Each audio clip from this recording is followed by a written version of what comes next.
Hey everyone, it's Lauren expediting down by the river. Oh my god. Alright, so the last video I posted, I was stuck in a motel. I think for 9 days. Sick as a dog. Felt horrible. Horrible. I don't think it was COVID. I didn't have all the symptoms of COVID. It was mainly just body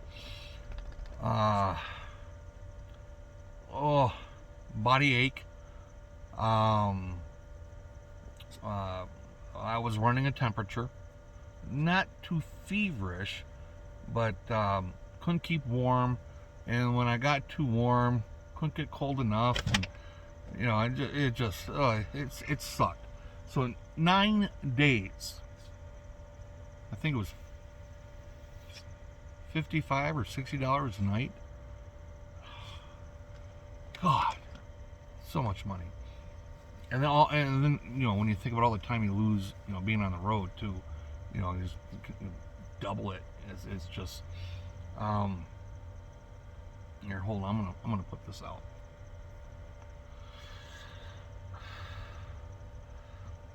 Okay, well, I am feeling a hell of a lot better. I'm still not 100%. I still have some digestive issues going on. We won't get into detail on that. No. Last Thursday I got back out on the road. I was in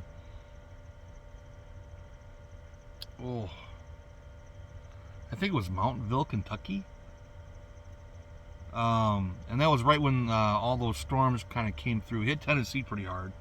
Not quite as hard up by me, but we still got, oh my God, I must have had, I ain't gonna say a quarter of an inch, but a 16th of an inch of ice covered my entire van. And then and that was 2 days before I decided I feel good enough to get back on the road. And the morning I wake up, that Thursday morning, I wake up and I go out and there's like 6 inches of snow on top of my vehicle, and it was still snowing. So it's like, oh well, what are you gonna do? You know, just push forward. That load took me out to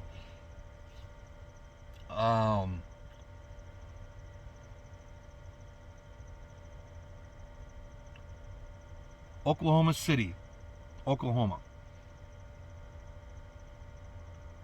Do they normally say that, Oklahoma City, Oklahoma? It seems like it. I'm not sure why you would say it that way. Maybe I'm just... Yeah, anyway, so that's where I got. And they got hit pretty hard out there. It was, you know, super icy and snow everywhere. They obviously weren't very accustomed to it because of the way that the roads were cleaned. It just, you know, it wasn't like in my hometown of Milwaukee. It would have looked spot on, perfect. Had my drop off, and the drop off was in a not so good area.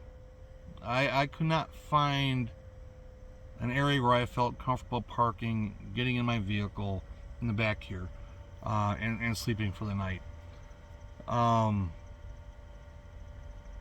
And when I run into that situation, I would rather have a motel. I really would. I don't know when you guys do motels, or when you don't. I do them generally when I just need to get out of this van, which is about once a week. And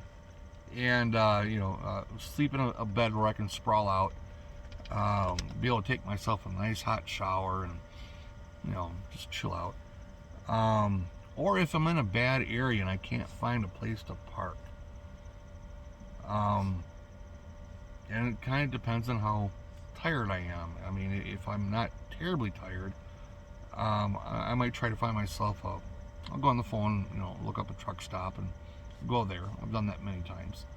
Um, this particular time though, I didn't for whatever reason. I just like, oh, I'm just fine. I'll stay. This motel was right down at the bottom of the motels I've been in. Maybe I should actually start doing videos about the motels I'm at. Some recordings and whatever. Because I run into some that for the money are really good ones. They are really good. And then some are, I'll never go back again. Ever. This was a never go back again. I get to my room and, well, again, this just might be because in the area they're not so equipped with removal of snow. I couldn't park right in front of the room.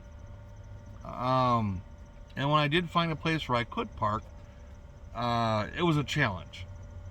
And so I had to walk a little ways to get to the room.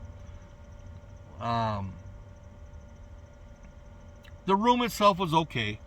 It was carpeted. I prefer carpeted. So many of these cheap rooms these days, they have hard floors. And I don't like it. They're cold and they just they don't feel good on my feet. And I prefer carpeted floors, and they had carpeted floors. All right, cool beans. So I ordered myself some Jimmy John's. Got myself I hadn't ordered from in a long time, and they had this new Italian, which is, I like Italians. They had this new East Coast Italian, so I figured I'll try that out. Good, it's good. I liked it. I ordered some guacamole on the side to put on top of it. Yeah, it was yummy. And of course, I had my regular chips and the pickle and whatever. You guys don't care about all that. But I am a fan of Jimmy John's. Those are good subs. So I get a call from dispatch saying, okay, we got one for you. The pickup is tomorrow morning, which is right down the street from where I was at, or from where I got the motel. And it was going to, well, I'll get to that part in a moment. I'm like, okay, cool. All right, so I set my alarm. I get up in the morning, get all my little things back into the van, and then I go to take a shower. There are no towels.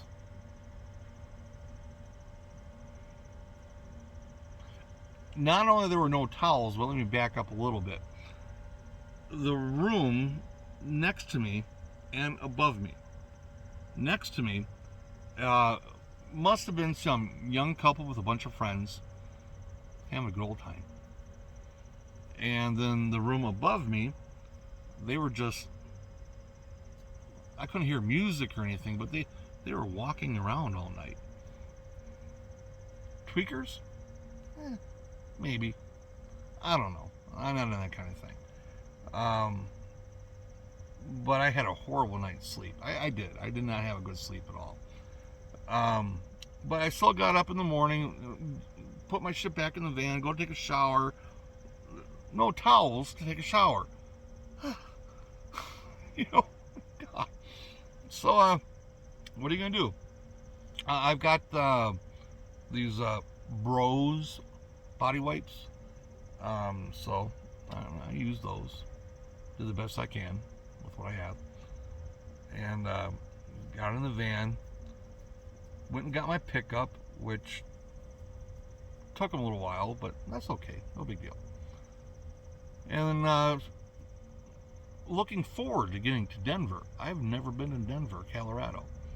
I've never seen the Rocky Mountains. And so I was kind of hyped up for it. I got out here, well, Christ, about an hour ago, hour and a half ago, 3.5 hours early, got it dropped off.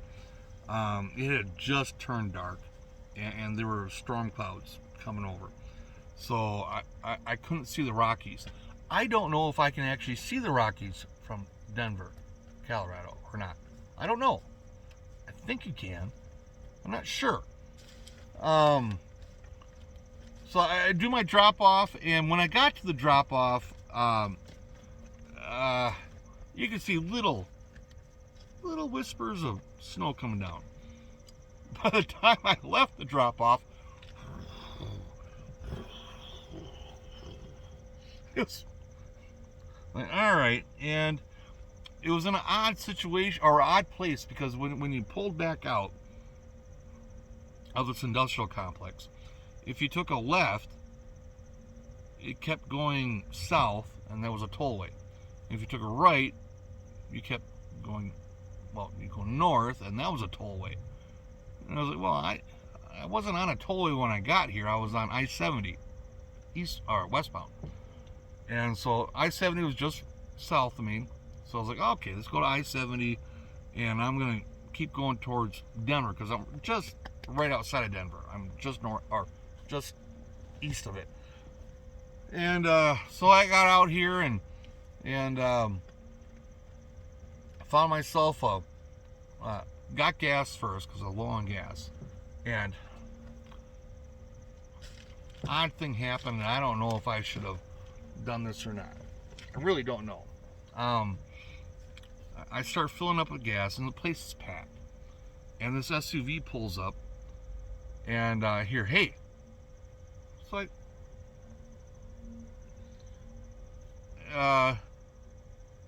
some foreign guy, Arabian type, whatever. Nice vehicle.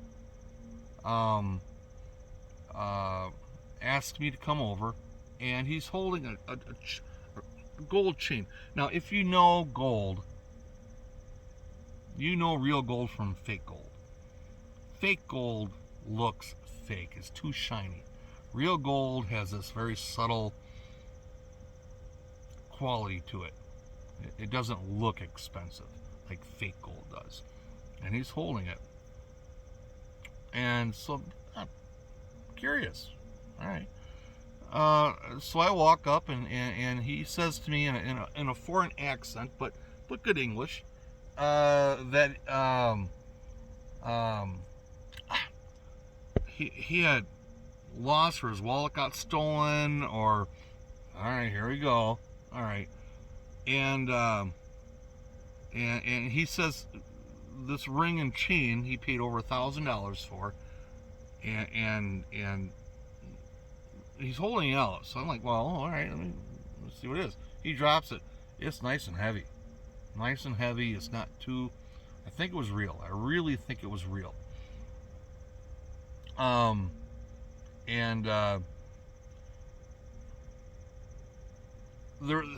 There was a lady in the back who had a child, and there was another individual on the other side, and they're like, they were hungry. They were hungry. They needed food, and he was willing to give me this chain and ring for some food. I'm like, you know, he wanted $100 for this chain and ring that he supposedly paid $1,000 for. Now I'm looking at it a little bit. I mean, it wasn't like, you know, I didn't do that.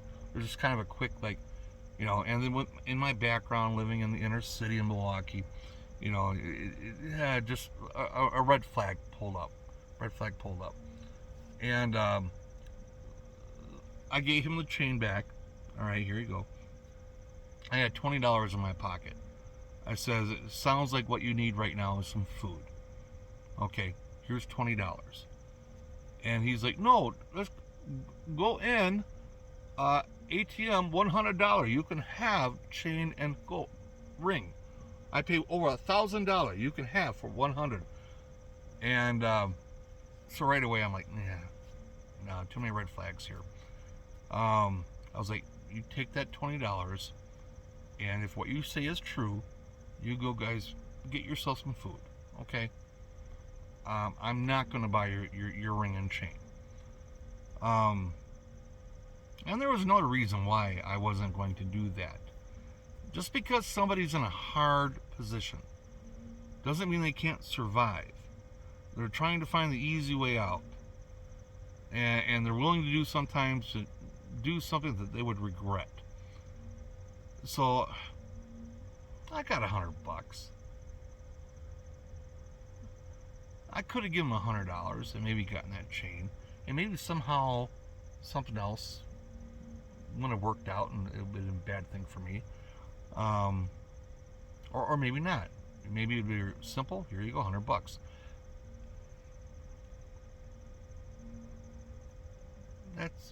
That's an expensive chain and ring if you paid that kind of money. So I simply told him I don't have the money. I don't have it. I do, but then again I don't. And I don't want to take advantage of somebody when they're down. That was the root thing there. I don't want to take advantage of you when you're down. And the second part of that is, yeah, I felt there's a possibility maybe I'm taking advantage of. So I simply told him, take the $20, go get some food. And he wasn't very happy with the deal, but he did say thank you and God bless you. Okay, I just gave the guy $20. All right. I mean, if what you say is what you have is true, and I thought about this afterwards, it's early enough. Pawn shops are still open. You'll get more than $100. You know, so yeah, whatever. It was a weird thing that happened tonight, and if $20 helps to feed a little child that I heard in the back seat, then that's worth doing it. That's worth doing it. The only thing I'm not going to do is I'm not going to allow myself to get ripped off, and I'm not going to take advantage of somebody in a bad situation. So, with all that said, I hope all of you are doing good. I'm in Denver, Colorado. Hopefully tomorrow morning when I wake up, it's a nice clear sky, and I can look out.